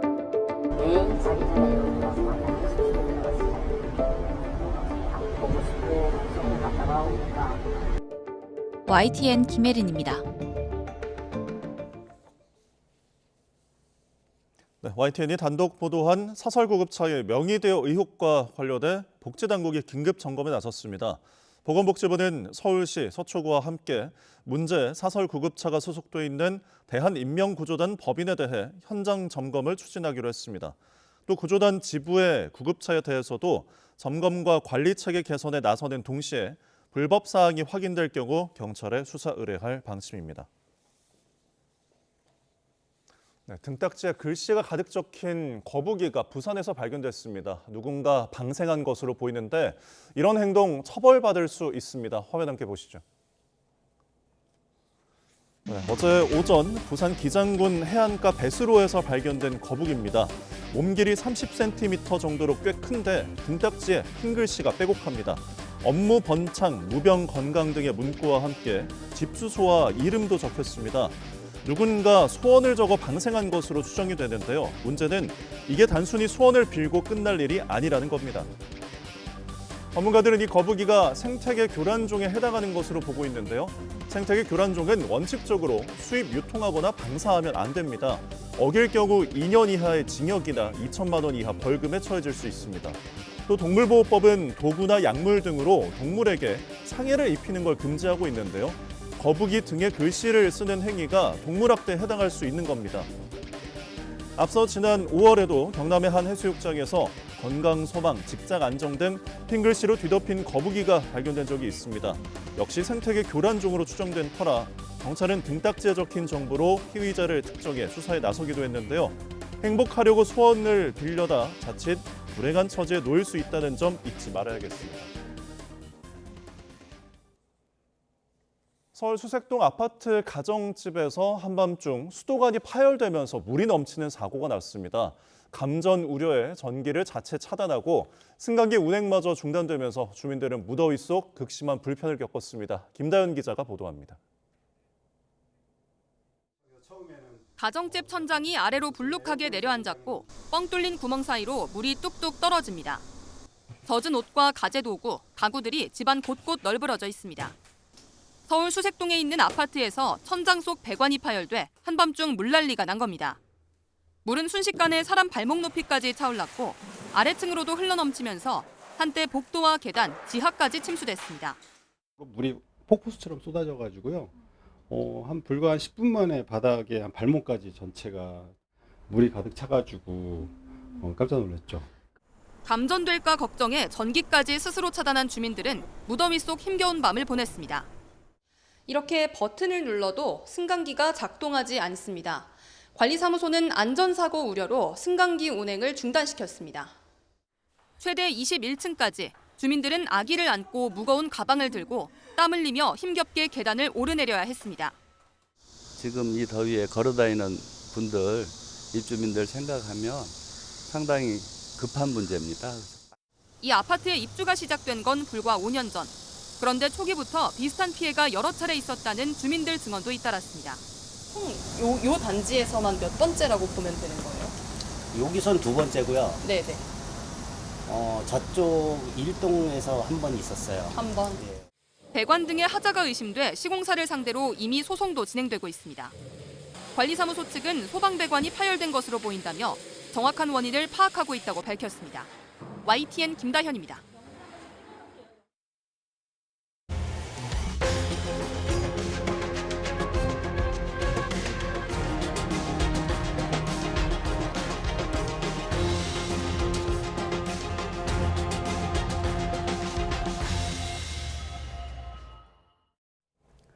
트럼프 미국 대통령이 이란 문제에 신중하고 조용하게 대응하고 있다고 밝혔습니다. 네, 이란은 미국의 전쟁 피해 배상 등을 수용해야만 호르무즈 해협이 개방될 거라고 압박했습니다. 신윤정 특파원이 보도합니다.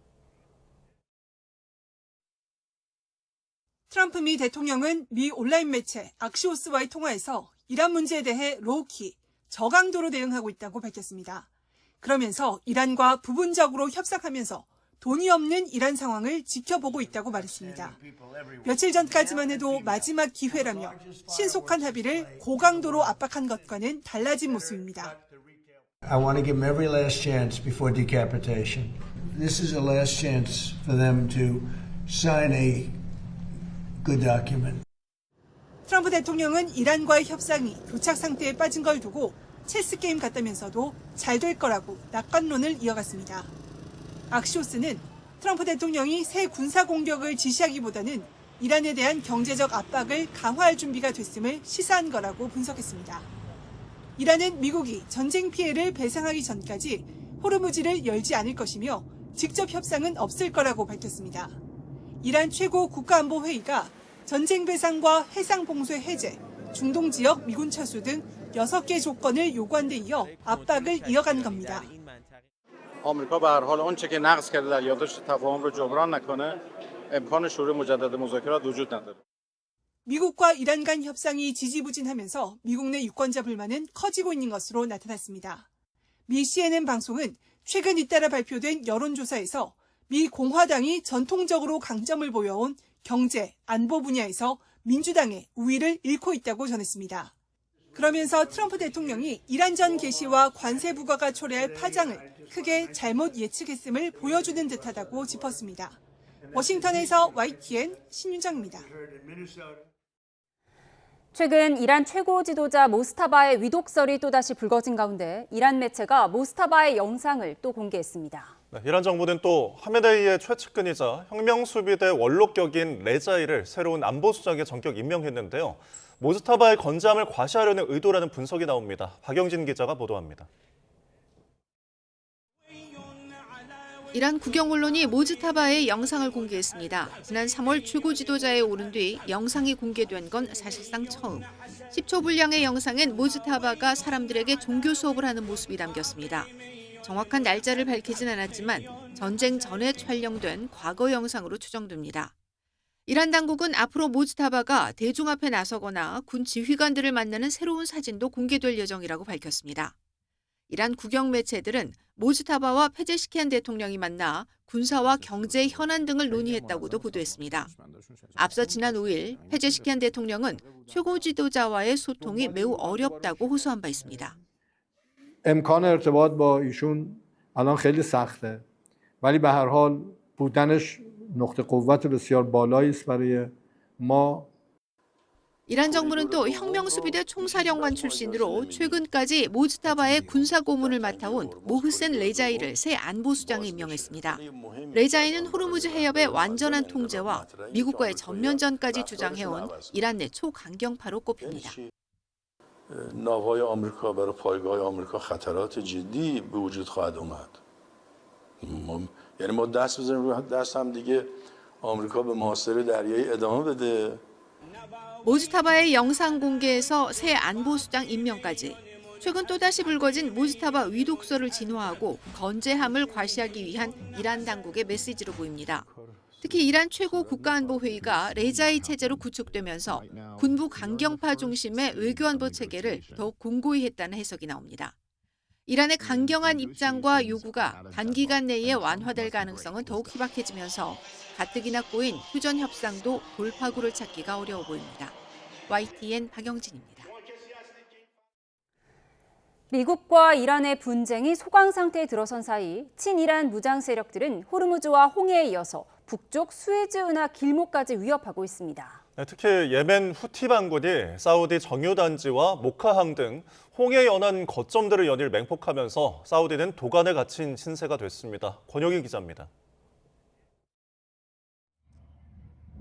수에즈 운하의 북쪽 관문, 이집트 다미에타 항구 앞바다에서 가스 운반선이 정체불명 드론의 공격을 받았습니다. 안전지대로 꼽히던 사우디 원유의 마지막 해상 통로마저 위협받은 겁니다. 사우디 해상 봉쇄를 선언한 예멘 후티 반군은 남쪽 모카항과 사우디 자잔 정유 공장을 대규모로 공습해 수십 명의 사상자를 냈습니다. 홍해 연안 물류망이 사실상 붕괴됐습니다. 동쪽 호르무즈 해협이 이란에 막힌 사우디는 서쪽 홍해를 통해 북쪽 수에즈로 원유를 보내며 버텨왔습니다. 하지만 남쪽 후티의 맹폭에 이어 북쪽 수에즈마저 공격받으면서 홍해 안에 갇힌 도간에 든 쥐 신세가 됐습니다. And if it can't go south through the Bab al-Mandeb Strait and it can't go north through the Suez Canal, it is trapped. 홍해 내부에 갇혀 나갈 수 없는 사우디 유조선은 아프리카 희망봉으로 돌아갈 수도 없습니다. 폭이 좁은 수에즈 운하 특성상 식별장치를 끄고 몰래 이동하는 통항도 불가능합니다. 실제 이란 전쟁 이전 하루 700만 배럴을 웃돌던 사우디 원유 수출량은 3면 봉쇄가 가시화된 최근 400만 배럴대까지 40% 가까이 쪼그라들었습니다. 이런 상황이 지속되면 불안정한 국제 유가는 치명타를 입을 수 있습니다. Now prices are still higher than we would like, but we've taken a lot of steps so that when the Gulf situation is resolved, that we can expect prices to go way down. 사우디가 튀르키예, 파키스탄과 다급히 집단 방위 조약까지 맺고 안보 동맹 구축에 나섰지만 꽉 막힌 바닷길을 당장 여는 건 쉽지 않습니다. 사우디 원유를 물리적으로 가둬버린 친이란 세력의 전방위 포위망에 세계 경제가 유가 폭등이라는 시한폭탄을 안게 됐습니다. YTN 권영입니다. 이란 전쟁 여파로 미군의 무기가 바닥나자 그 불똥이 우크라이나로 튀고 있습니다. 미국의 지원을 받지 못한 우크라이나는 연일 러시아의 미사일 공격에 방공망이 뚫리면서 우리나라에도 도움을 요청했습니다. 김선중 기자입니다. 아파트 한쪽 벽이 완전히 부서졌습니다. 우크라이나 제2의 도시 하르키우의 아파트에 러시아의 미사일이 떨어졌습니다. 우크라이나는 이번 공격으로 3명이 숨지고 40명 가까이 다쳤다고 전했습니다. Спал как раз вот 6-й этаж, где нет балкона, рядом белая рама, которая вывалена вместе с женой. Повезло просто. 러시아는 우크라이나 항구 도시 오데사에도 수십 발의 미사일과 드론을 발사했습니다. 서방 언론들은 러시아가 요격 미사일이 바닥난 우크라이나를 상대로 연일 미사일을 퍼붓고 있다고 지적했습니다. 이란 전쟁으로 미국의 지원이 끊기면서 방공망이 사실상 구멍난 겁니다. 다급한 젤렌스키 대통령은 우리나라에도 도움을 요청했습니다. 특히 북한이 러시아에 5만 명을 다시 파병할 것으로 보인다며 한국은 방공망을 지원해달라고 요구했습니다. Ситуація в Україні непроста. Вночі був знов ракетний удар, балістичні ракети проти нашої інфраструктури, були також ударні дрони. 방공망 열세 속에 우크라이나는 드론으로 러시아 상업시설 공격을 이어갔습니다. 특히 유통망에 대한 공격으로 17조 원의 손실을 입혔다고 주장했습니다. 하지만 전쟁이 길어지면서 양측의 민간인 피해도 속출하고 있습니다. 우크라이나는 지난달에만 민간인이 400명 가까이 숨졌고 러시아도 남부 흑해 휴양지에서 드론이 폭발해 어린이 3명을 포함해 7명이 숨졌습니다. 레오 14세 교황은 러시아와 우크라이나 양측에 민간인을 겨냥한 공격을 중단할 것을 촉구했습니다. YTN 김선주입니다. 한국과 미국이 오는 17일부터 27일까지 열흘 동안 유사시 한반도 방어를 위한 정례 연합훈련인 을지 자유의 방패를 실시합니다. 한국군 합동참모본부와 한미연합사령부는 이번 UFS 연습이 매년 실시하는 방어적 성격의 훈련이며 올해 연습 시나리오에는 최근 전응 분석 결과 등 현실적인 상황을 반영했다고 밝혔습니다.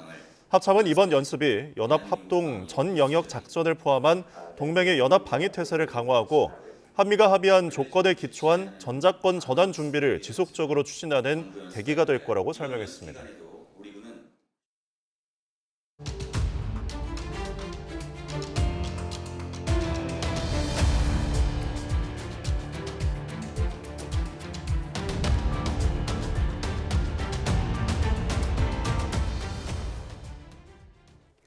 극한 폭염의 기세가 한풀 꺾이면서 하루 동안 발생한 온열 질환자 수가 8일 만에 다시 두 자릿수로 떨어졌습니다. 네, 하지만 여전히 무더위의 여파는 전국 곳곳에서 계속되고 있는데요. 사회부 조경원 기자와 함께 짚어보겠습니다. 어서 오십시오. 네, 그동안 너무 덥다 보니까 오늘 아침은 상대적으로 좀 살만하다 싶긴 했는데 온열 질환자도 좀 줄었죠? 네, 그렇습니다. 조금 전인 오후 4시 질병관리청은 어제 하루 동안 발생한 온열 질환자 수가 모두 28명이라고 밝혔습니다. 사망자는 없었습니다. 온열 질환자 수는 8월 들어 세 자릿수가 계속 유지됐죠. 지난주 평일에는 줄곧 200명 안팎으로 발생했는데 이와 비교하면 확연히 줄어든 수치입니다. 어제까지 올해 온열 질환자 수는 모두 3,320명이고 이 가운데 30명이 사망한 것으로 집계됐습니다. 네, 온열 질환자가 줄은 건 다행인데 그래도 피서지에서는 계속 사고 소식이 들려오더라고요. 밤사이 인천에서 낚시객들이 실종이 됐다가 구조가 됐는데 어떤 일이 있었던 거죠? 네, 먼저 영상 보면서 설명드리도록 하겠습니다. 지금 나오는 영상인데요. 바닷물에 여명이 비치는 게 보이는데 이른 새벽 같죠? 뒤집힌 모터보트 위에 남성이 위태롭게 엎드려 있고 다른 두 남성은 물속에만 간신히 고개만 내밀고 있는 모습입니다. 이들은 어제 인천 영종도 인근에서 바다 낚시를 떠났는데 어제 저녁 7시 10분쯤부터 연락이 끊겼습니다. 실종 신고를 접수한 해경은 밤샘 수색에 나섰고 11시간 만인 오늘 오전 6시 10분쯤 이들을 발견해 무사히 구조했습니다. 예, 구조돼서 다행입니다. 부산에서도 바다에 표류하던 10대가 해경에 구조되는 일이 있었죠? 네, 그렇습니다. 어제 저녁 6시 20분쯤 부산 다대동 모른대 앞바다에서 물놀이용 고무보트가 표류하고 있는 모습이 군부대 열상 감시 장비에 포착됐습니다. 예. 바다 위 고무보트가 둥둥 떠다니고 또 10대 A군이 힘겹게 노를 잡고 있는 장면 조금 전에 보셨는데요. 신고를 받은 해경은 A군을 무사히 구조했고 건강에는 이상이 없는 것으로 파악됐습니다. 해경은 고무보트가 강풍에 먼 바다 쪽으로 밀려 표류한 것으로 보고 있습니다. 이렇게 한여름 더위를 피해 물놀이나 수상 레저를 즐기시는 분들 많을 텐데요. 항상 안전에 유의하셔야겠습니다. 네, 이런 가운데 도심에서도 사고가 났는데 서울 수색동에 있는 아파트에서 물난리가 났다고요? 그렇습니다. 조금 전에 리포트로도 보셨겠지만 16층 가정집 천장 모습 지금 화면에 나오고 있습니다. 예. 천장 보시면은 구멍이 뻥 뚫린 모습입니다. 지금은 수리하려고 크게 벌려놓은 상태이긴 한데 집주인은 어제 오후 갑자기 천장 배관에서 물이 쏟아지기 시작했다고 말했습니다. 발목 높이까지 차오른 물이 아파트 계단을 타고 지하까지 내려가면서 동 전체가 피해를 입었습니다. 집주인은 물론 이웃도 함께 물을 퍼나르는 모습도 보였는데 지금은 물난리가 어느 정도 정리된 상태입니다. 예, 요즘 밤에도 너무 더운데 전기 공급도 끊겼다고 하더라고요. 네, 그렇습니다. 아무래도 감전 사고가 우려됐기 때문에 주민들이 스스로 전기를 차단한 겁니다. 예. 서울 일부 지역엔 여전히 열대야 주의보가 내려진 상태죠. 이렇게 밤사이 단전으로 주민들은 무더위 속 불편을 겪어야 했습니다. 따라서 승강기도 작동을 멈춘 상태인데요. 주민들은 땀을 뻘뻘 흘리면서 지금도 계단을 이용하고 있습니다. 또 오늘 해당 동으로 이사 오기로 한 세대도 있었습니다. 사다리 차만으로 짐을 나르고 있고요. 작은 짐을 들고는 집까지 걸어서 올라갈 수밖에 없었다고 합니다. 예, 때 아닌 물난리에 좀 불편이 많을 것 같은데 폭염 경보가 내려진 전북 전주에서는 밤사이 큰 불이 났다고요? 네, YTN으로도 화재 당시 영상이 제보가 들어왔습니다. 지금 화면 보시는 영상은 전북 전주시 송천동에 있는 농수산 시장에서 불이 난 겁니다. 시뻘건 불길이 시장을 순식간에 집어삼킨 모습이고요. 어젯밤 11시 10분쯤 난 불은 4시간여 만에 꺼졌고 다친 사람은 다행히 없었습니다. 보시는 것처럼 다닥다닥 붙어있는 점포들로 순식간에 불이 번지면서 소방당국은 한때 대응 2단계를 발령하기도 했습니다. 네, 요즘처럼 폭염이 기승을 부릴 때 화재에 특히 더 취약한 부분이 있죠. 네, 그렇습니다. 폭염이 극심한 7, 8월에 차량 화재가 집중되는 것으로 나타났습니다. 소방청은 지난 2021년부터 지난해까지 5년 동안 차량 화재가 18,000여 건이 발생한 것으로 집계했습니다. 월별로는 5건 중 1건이 무더운 7, 8월에 발생했습니다. 기온이 높은 여름철에는 에어컨을 장시간 가동할 경우 엔진에 무리가 가고 또 엔진 온도도 쉽게 올라가기 때문으로 분석됩니다. 소방당국은 더운 날 장거리를 운행할 때는 중간중간 엔진을 꺼주고 냉각수와 엔진오일 상태를 수시로 점검해야 한다고 당부했습니다. 네, 기온이 약간 내려가다 보니까 더위가 한풀 꺾인 듯 느껴지는데 그래도 여전히 떼약볕에서 활동해야 하는 분들이 계시죠? 네, 그렇습니다. 그래서 저희 사회부 취재기자들이 오늘 경찰관 그리고 소방관들과 함께 했습니다. 먼저 최승훈 기자가 나갔던 파주 소방서는 최근에는 벌집 제거 출동이 잦다고 설명했습니다. 소방관들은 통풍이 되지 않는 벌집 제거복이나 25kg에 이르는 방화복 등을 입고 있다 보면 금세 땀범벅이 돼서 옷을 3번씩 갈아입어야 하고 또 탈진되는 경우도 있다고 토로했습니다. 또 이수빈 기자는 오늘 오전 출근길 교통단속을 하는 경찰관을 따라가 봤습니다. 경찰관들은 손바닥으로 햇빛을 가린 채 차량을 단속하거나 보행자 안내에 바쁜 모습이었습니다.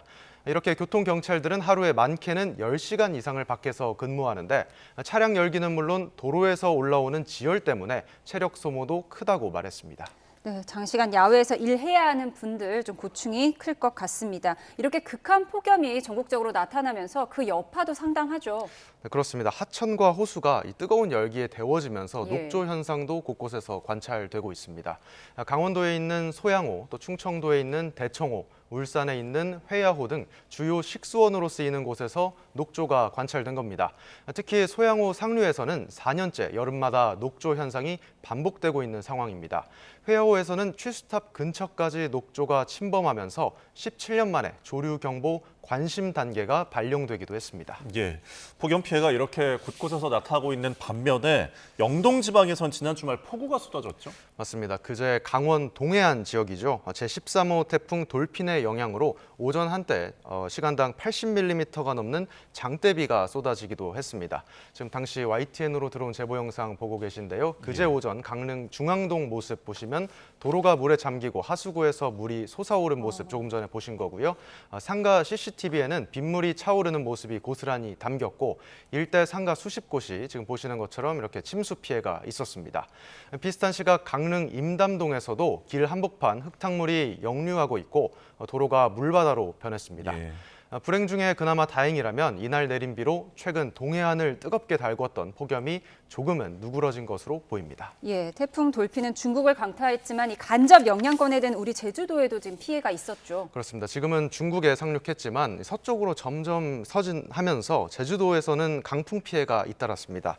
제주 구자읍에서는 나무가 쓰러졌다는 신고가 접수됐고요. 건물 간판과 가게 차양막이 심하게 흔들린다는 신고가 접수돼 소방당국이 안전 조치를 하기도 했습니다.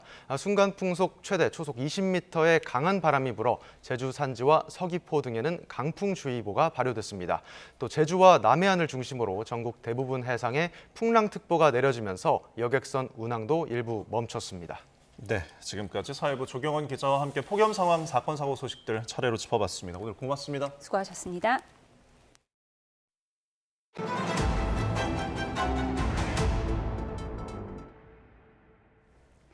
올해 발생한 가장 강력한 태풍 돌핀은 중국 동부 연안에 상륙했습니다. 100만 명 넘는 현지 주민이 긴급 대피한 가운데 폭우로 인한 홍수와 산사태 등 피해가 우려됩니다. 이경아 기자가 보도합니다. 강한 바람과 함께 쏟아지는 폭우에 한 채 앞을 구분하기 어려울 정도입니다. 거리에는 벤치가 나뒹굴고 가로수는 당장 꺾여 나갈 듯 불안하게 흔들립니다. 제13호 태풍 돌핀이 일요일 오후 중국 동부 저장성 해안에 상륙했습니다. 중심부근 최대 풍속은 초속 42m. 사람이 똑바로 서 있거나 걷지 못할 정도의 위력입니다. 现在呢，我们已经处在台风中心附近，受到台风眼强的影响，整个玉环正在经历着特大暴雨，阵风达到了16级。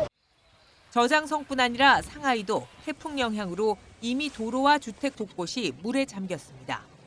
태풍의 직접 영향권에 든 지역은 항공기 운항이 무더기로 취소됐고 고속철 일부 구간도 운행이 중단됐습니다. 공사 현장 작업은 멈췄지만 태풍에 노출된 시설물이 위험한 상황입니다. 태풍의 위세에 동부 연안 주민 100만 명이 긴급 대피했습니다. 이 지역에는 오늘까지 최대 500mm에 이르는 기록적인 폭우가 내릴 것으로 예보됐습니다. 태풍은 내륙으로 이동하며 세력이 약해지겠지만 폭우로 홍수와 산사태 발생이 우려되는 상황입니다. 중국 정부는 태풍 경보를 최고 수준으로 끌어올리고 댐 방류와 시설물 안전 점검을 벌이는 등 피해를 최소화하는 데 주력하고 있습니다. YTN 이경아입니다. 프로야구에서 유례가 없었던 닷새 동안의 폭염으로 인한 경기 취소는 어느 팀에 더 도움이 됐을까요? 네, 새롭게 마련된 폭염 대책에 따라 내일 재개하는 프로야구는 오후 7시에 시작됩니다. 이경재 기자입니다. 폭염 취소가 가장 반가웠던 팀은 LG였습니다. 지난달 2일 정규리그 우승 확률 70% 육박했던 50승에 선착한 기쁨도 잠시. LG는 후반기에 3승 1무 12패로 추락을 거듭했습니다. 투타가 동반 부진에 빠졌고 강팀다운 경기 운영도 사라졌습니다. 잘 나가던 삼성도 취소 전 5경기에서 1승 4패로 선두를 KT에 뺏겼습니다. 새로 영입한 외국인 투수 페덱과 보스가 차례로 무더위에 허덕였습니다. 에이스 후라도가 복귀할 시간을 번 삼성은 지난해까지 일본 1군에서 뛴 미야모리로 아시아 쿼터를 교체하고 1위 탈환의 준비를 마쳤습니다. 目標はもうここから残り少ない期間になるので、もう全部ゼロで抑えてやるつもりでやります。 반면 6연승으로 선두를 꿰찬 KT와 박주순과 김민석에 김대한까지 방망이가 터지며 3위까지 넘보던 두산에겐 강제 휴식이 반갑지 않았습니다.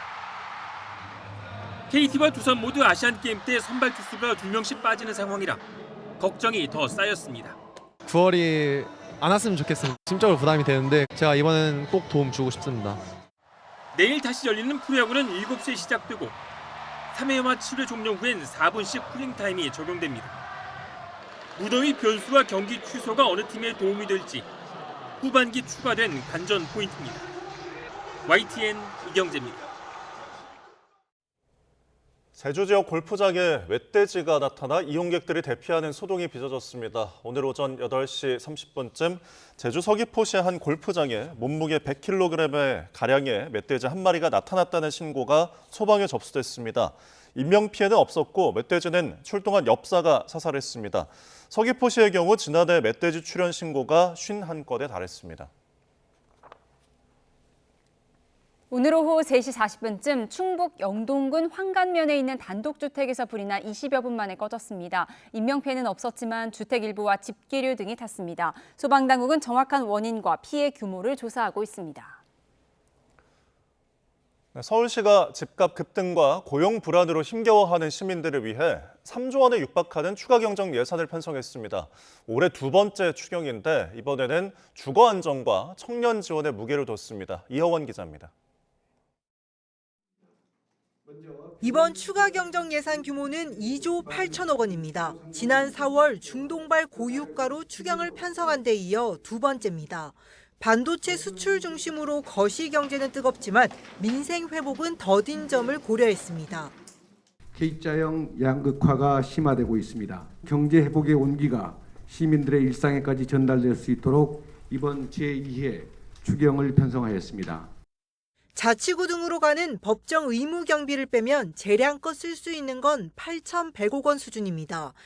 이해 시는 취약계층 지원에 2천억 원 넘는 예산을 투입하고 나머지는 주거와 청년에 초점을 맞췄습니다.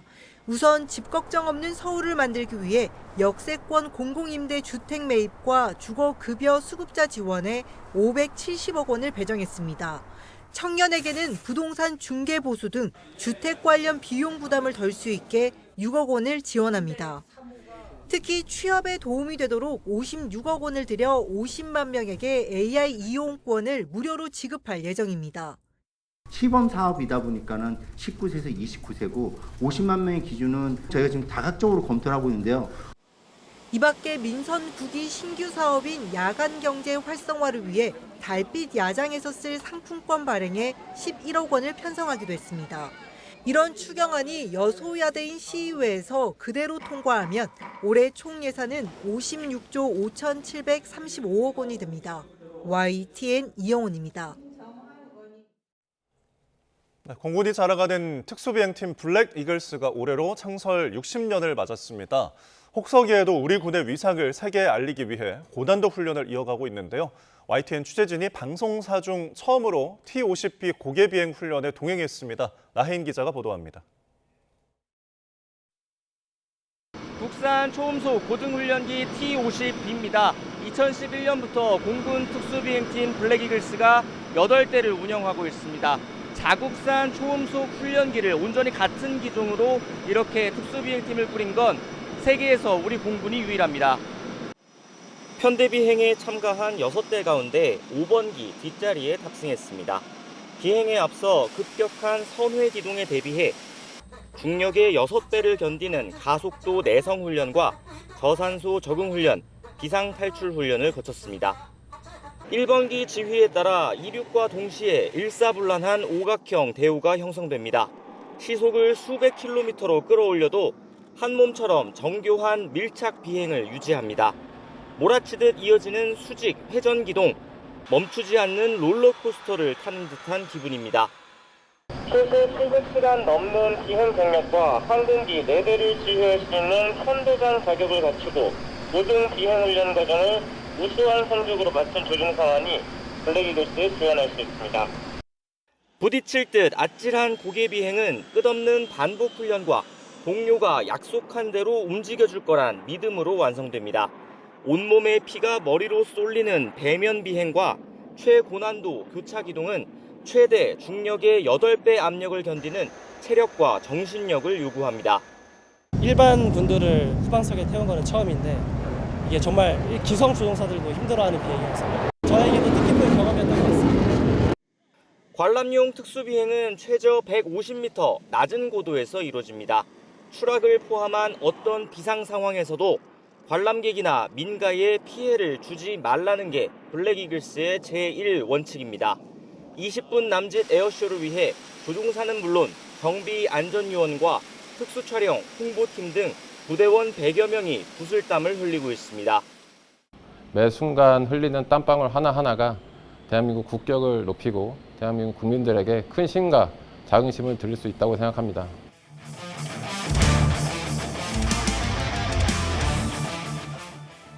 (1966년) 창설된 블랙 이글스는 그동안 여러 차례 개편을 거쳐 굵직한 국제 에어쇼에서 주목받는 특수비행팀으로 성장했습니다. 하반기에도 체코 에어쇼를 비롯한 국내외 주요 행사에서 우리 공군력의 우수성을 알릴 계획입니다. YTN 나힌입니다. 할리우드 영화 오디세이와 스파이더맨 4가 나란히 주말 박스오피스 1, 2위를 차지했습니다.